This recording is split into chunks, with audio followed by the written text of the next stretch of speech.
We just got a new shipment from Truspeed. We've got their controller. Comes in two different styles. You can get it with a brake button or just a standard lane change, and they both come with the sensitivity knob on top. So let's open this guy up and see what we got, in case you've never seen one of these before. There's the controller. It's a super smooth slide, very nice, feels good in the hand. Here's your sensitivity, and basically what that's going to do is adjust somewhat how the power is sent to the car. So if you have it set on high, and it'll engage right as you start to pull, and if you put on the other end, it'll engage slower. So if you're coming through the turns and you're getting on the controller too fast and your car's going sideways, you might want to dial it back a little bit.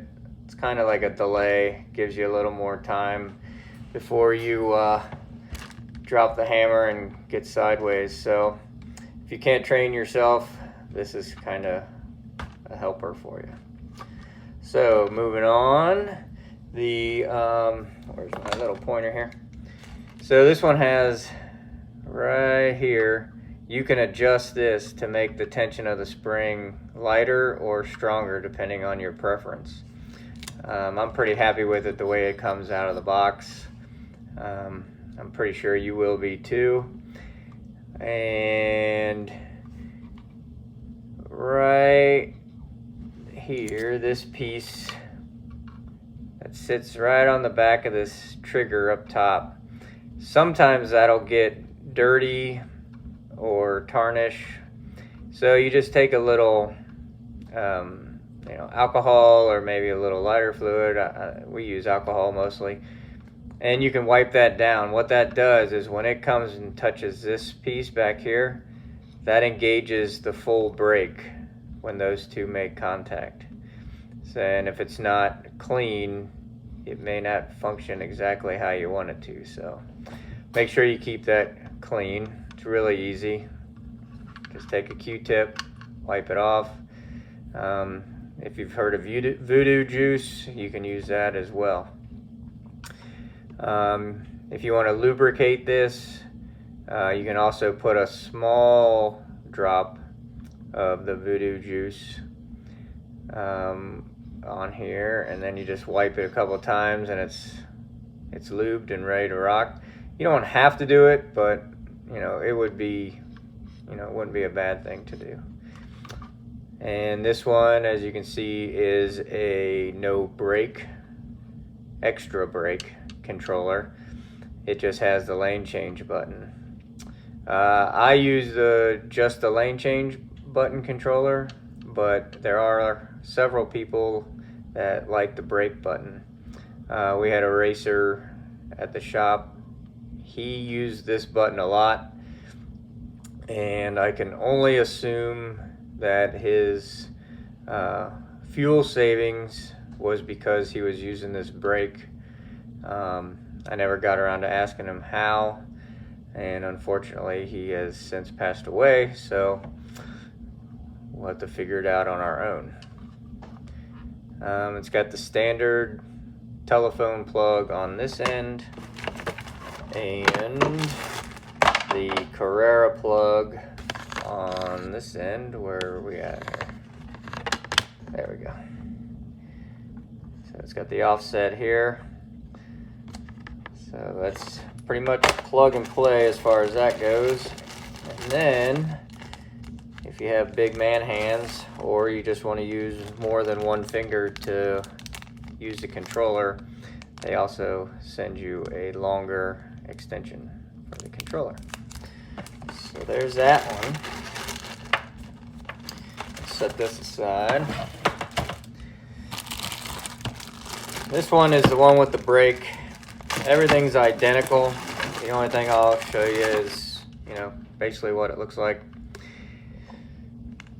I like having that feature, but since I didn't use it as much, I actually took this piece off because I found myself, instead of lane changing, I was hitting the brake. and that was kind of annoying for me. But like I said, there's plenty of people that would prefer to have this. I just don't really have a need for it personally, so I just go with the other one. So the choice is yours. You can't go wrong with either one. They're, in my opinion, probably the best controllers out there. I know they're not wireless. A lot of people want wireless, but one of the main wireless controllers, and to be honest, it's probably been maybe 10 years since I've tried using them, but it just seemed like a lot of work to program. It had like an interface where you had to come in, click this 6 times and then click it once for, this sensitivity, twice to get that, and you had the option of a linear curve. It had a lot of features, and that part was really nice. But if I hand off my controller to a buddy who doesn't like the same settings that I have, it was just kind of a headache for him to stop, go in, try to reprogram everything, and then move on. It just took too much time. So moving on from that, Truspeed also offers extension cables that you can plug into your controller. It basically comes in like your phone line, and again, it's got the normal for the controller, and then the offset plugs directly into your CU. And they're not that expensive. I think they're, I don't know, maybe $10 or something, 10 or 11 bucks. And we just got a whole new shipment in today, and they will be available to ship out of the shop on Monday. Let's see, today's the 3rd, 4th, 5th. On the 6th, they should be ready to leave the shop. We still have maybe a half dozen or so that are still available.